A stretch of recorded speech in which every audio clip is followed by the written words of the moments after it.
Hey there, I'm Kayla Bass, Deputy Director of the Alabama League of Municipalities. A few years ago, Greg and I realized that our members needed to know more about the process for recruiting and retaining businesses. That led us to recruiting Brian Parker, a veteran economic developer, to the team and working with him and the Alabama Community College system to create our Economic Development Academy. Since 2021, more than 40 communities have successfully gone through our year-long program. During today's conversation, we will explore the state's SEEDS Act and Growing Alabama Act, which are critical resources in supporting growth in our communities. We are so excited today to have our friend Shelby Stringfellow, owner of Economic Development Strategies LLC, to tell us more about how these resources can assist our municipalities. Shelby, thank you so much for joining us today. Please tell us a little bit more about your background in working to recruit companies. Yes, thank you for having me today. I really appreciate the opportunity to be here. I'm Shelby Stringfellow. I have been working with industry probably for about the last 25 years. I started my career out at ALM, the Alabama Department of Environmental Management, working with industries from their regulatory and permitting needs. From there I transitioned into consulting, and then I guess around 10 years ago I came to work at the Montgomery Area Chamber of Commerce with Ellen McNair. And I started out that role as the Director of Economic Development, and then when Ellen went on to assume the role of Director of Commerce, I took her position as Senior Vice President of Economic Development at the Montgomery Chamber. And in that role, obviously, our job was to recruit industries to the area, but also not just recruiting industries, but we had to identify sites, site development, create an environment here in Montgomery that is conducive to industrial and economic development and growth. So that's really kind of part of what we're going to talk about today, how you do that and the mechanisms in which you can accomplish that. Wonderful. So what is the SEEDS Act and how does the municipal match process work? So when was it created? Who's eligible? Local match requirements? Talk through some of those. Yes, so the SEEDS Act stands for the Site Evaluation and Economic Development Strategies Act. And it came in, I think it came in the legislation in 2023, I believe. And just to kind of give you an understanding of where we were in 2023, just in Montgomery alone, these are just the stats I typically have off the top of my head, Montgomery had around 4,473 acres of unencumbered, certified industrial land. So these are shovel-ready sites that are certified through EDPA's Advantage Site Program. And so we had a pretty large footprint of industrial sites as far as the state goes. But by mid-2023, about 72% of that land was purchased, developed, or under contract. So something like, I think we only had about 1,000 acres left. This was in 2023, mid-2023. And as you know, if you don't have a product to sell, you're not going to have anybody come into your community. So, and it wasn't just Montgomery that was dealing with this. It was communities all across the state. And Commerce was aware of this. They knew that we're running out of available sites. And so the SEEDS Act was essentially a program that was implemented to spur industrial site development and growth. Essentially, that's kind of the gist of it. Let's see, so essentially you have the opportunity through the SEEDS Act to identify and evaluate additional sites. You can also develop additional sites. And the grant program has a match, a local match, where if you're a community, based on the size of the community, the population, it could be a 1-to-1 match, it could be a 25% to 1 match, 50% to 1 match, or a 75% to 1 match. So I believe it's something under 15,000 residents, you're down to a 25% match. So really all depends on the community size or the county size. Another program I know we wanted to highlight, the Growing Alabama Act. How does that work within the SEEDS Act or with the SEEDS Act? Yeah, so Growing Alabama has been around a lot longer than the SEEDS Act. And very similar programs.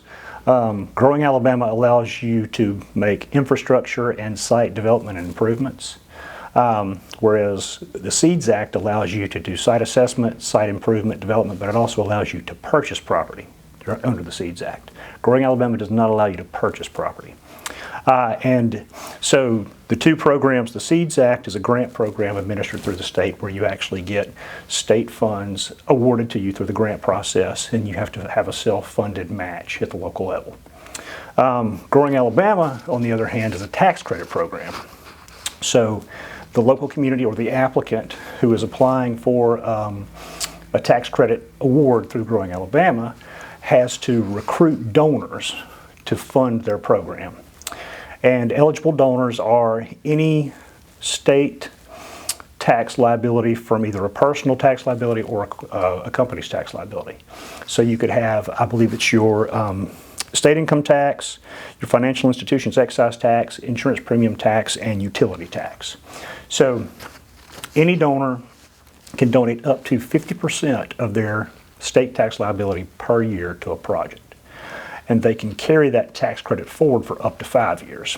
So essentially, if you only had $100,000 of eligible tax liability per year, you could essentially donate $500,000 and carry that credit forward for 5 years, essentially taking a $100,000 bite off per year. So it gives you that ability to carry that forward. And it's a really great program. Essentially, it allows these, your stakeholders, these businesses, even private individuals, to really donate to a project in their community that's going to directly impact their community from an economic development perspective. That's awesome. Thank you for sharing more about those. If utilized, they certainly have the ability to enhance the quality of life in our communities and create communities where businesses and citizens can thrive. So speaking of tax credits, you mentioned that. Do you have any advice on recruiting donors for the tax credits? Yeah, I would tell you that there are the big players in the state of Alabama, your big utility providers, insurance providers, those guys. They're aware of the program. They're always willing to help out. They are knowledgeable in the program, and there's not a lot of effort when it comes to explaining to them what your needs are. They understand. However, there's a growing need for additional players in the tax credit space because all these communities now are going for Growing Alabama grants, tax credit awards, and your big players, your utility players, insurance companies, those guys, they're getting stretched pretty thin with regards to how far they can spread their tax liability across the state. So I would recommend that you reach out to your stakeholders in your local community early. It takes a while to get these guys on board to understand that it almost sounds too good to be true that I could write a check to this program for cash and then not pay taxes for 5 years, which you can do that.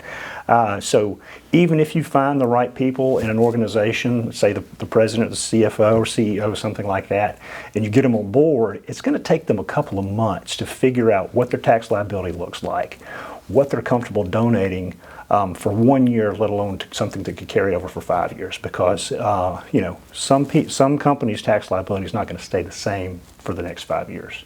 So they're probably going to want to be conservative. They're probably going to want to make a smaller chunk than what they could potentially afford. So that's really important to go ahead and get involved early because there are deadlines in the program, and so you need those commitments made at a certain amount of time, and these guys may not have enough time to make to really evaluate the program. What are some things that you have learned that other municipalities and economic developers should consider? I would tell you that you really should get to know your stakeholders in your community. There are a lot of individuals and businesses and business owners in your community that actually have a fairly substantial tax liability that they can and are willing to donate. When they realize that they can actually make a local impact, they're pretty willing to try and do that.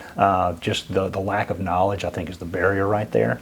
And one thing I wanted to touch on before I forget, for the Growing Alabama program, donations are confidential. So if a donor wants to donate to your program, they can, but it's confidential. Okay.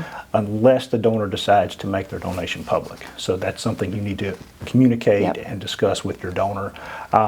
Several of the participants in the program have been more than willing to publicize their donations. So just kind of that's another discussion you'll need to have with your local stakeholders. And these programs can also be leveraged as a form of an incentive. Essentially, if you have a prospect that you're working there's an opportunity for you to bring the Growing Alabama program to the table for that incentive package for a prospect that you're looking at. I believe Prattville did this last year with the Illinois Corning project. So essentially you have the ability to really utilize this program on a project-specific basis. It really, we preach this all the time, but it really goes back to strengthening and building relationships. That's right. Absolutely. So generally speaking, what does the timeline look like for applying for these programs, and are there any stipulations on when the tax credits must be used? I'm glad you touched on that. So for the SEEDS Act, we don't have any set dates or anything for 2026. We actually aren't 100% sure if we're going to get any SEEDS Act funding in the budget for 2026. Right now, there's nothing listed. However, we'll see how that works out. For Growing Alabama, for 2026, there are two deadlines. There's an April 3rd deadline and then a September 18th deadline. And for Growing Alabama, you have two different funding cycles per year. There's a cap for 2026 at $29 million for Growing Alabama. So they typically will spread out that $29 million over the two funding cycles, the April and the September.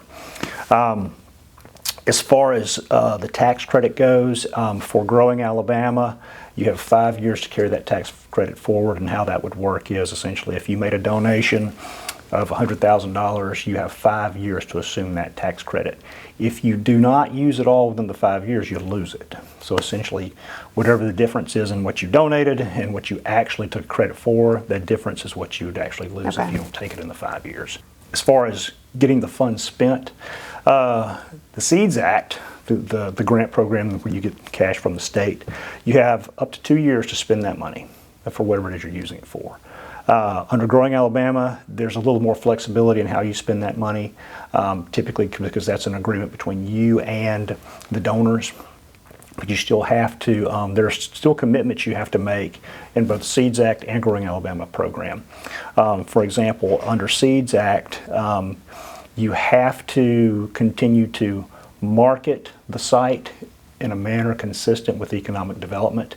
For example, if you had a 200-acre site that you were trying to market for something other than economic development purposes, or say industrial development, if you wanted to market it for retail, you would potentially have to pay back the grant money that you received from the state, because it's specifically manufacturing, warehouse, distribution, those types of projects. And for the same thing goes for Growing Alabama. You still have to continue to develop the site, market the site, and the site has to finally be used in the manner consistent with the program. Okay. So times are changing, and we say this all the time at the league, but there's 466 communities. They all are unique. They all have different needs. What are some things that municipalities have to consider, should consider when recruiting new companies? I would say that one of the most important things you need to consider is making sure whoever it is you're trying to recruit really fits in with the local ecosystem that you have in your community. A lot of communities try to recruit whatever project comes their way. However, it might not be a fit for their community. Montgomery, for example, a lot of our industrial development is down in South Montgomery County in the Hope Hall area. If you don't really have a good knowledge of what's down there in that area, you would think it's a lot of various heavy manufacturing and things like that. We really don't have any heavy manufacturing in Montgomery. It's a lot of warehouse distribution, food production, and then automotive assembly, manufacturing assembly, those types of things. So essentially, we would not try to recruit a project that wouldn't really fit in that ecosystem. Some of your heavier, dirtier, more intensive manufacturing types of projects, you wouldn't really want to put in that area. For example, maybe some battery manufacturing or some chemical manufacturing, you would not want to put it in close proximity to some of the lighter stuff, and your food and beverage production, for example. You would not want to put those together. But then also, you really need to think about transportation and traffic impacts. If you're located in a community that just so happens to have an interstate exit, that's a great place to recruit manufacturing, warehouse distribution type of project.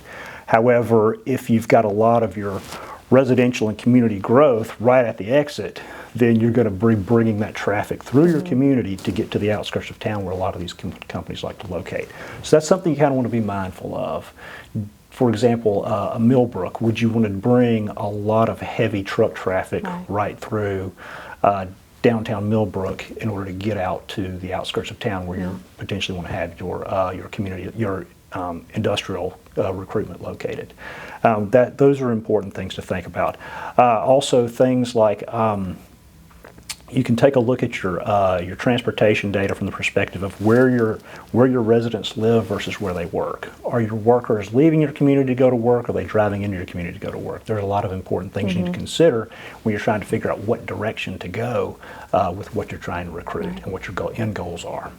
Well, that's great advice, and you are a wealth of knowledge, and you've given a ton of great information today. My last question, we encourage our members to reach out to the Alabama Department of Commerce for more information about these two programs, but please also share how our members can be in touch with you. Yes, you can find me at Shelby at edsstrategies.com, or you can call me 334-753-5599. Awesome. Well, thank you so much for joining us and for sharing all of that great information.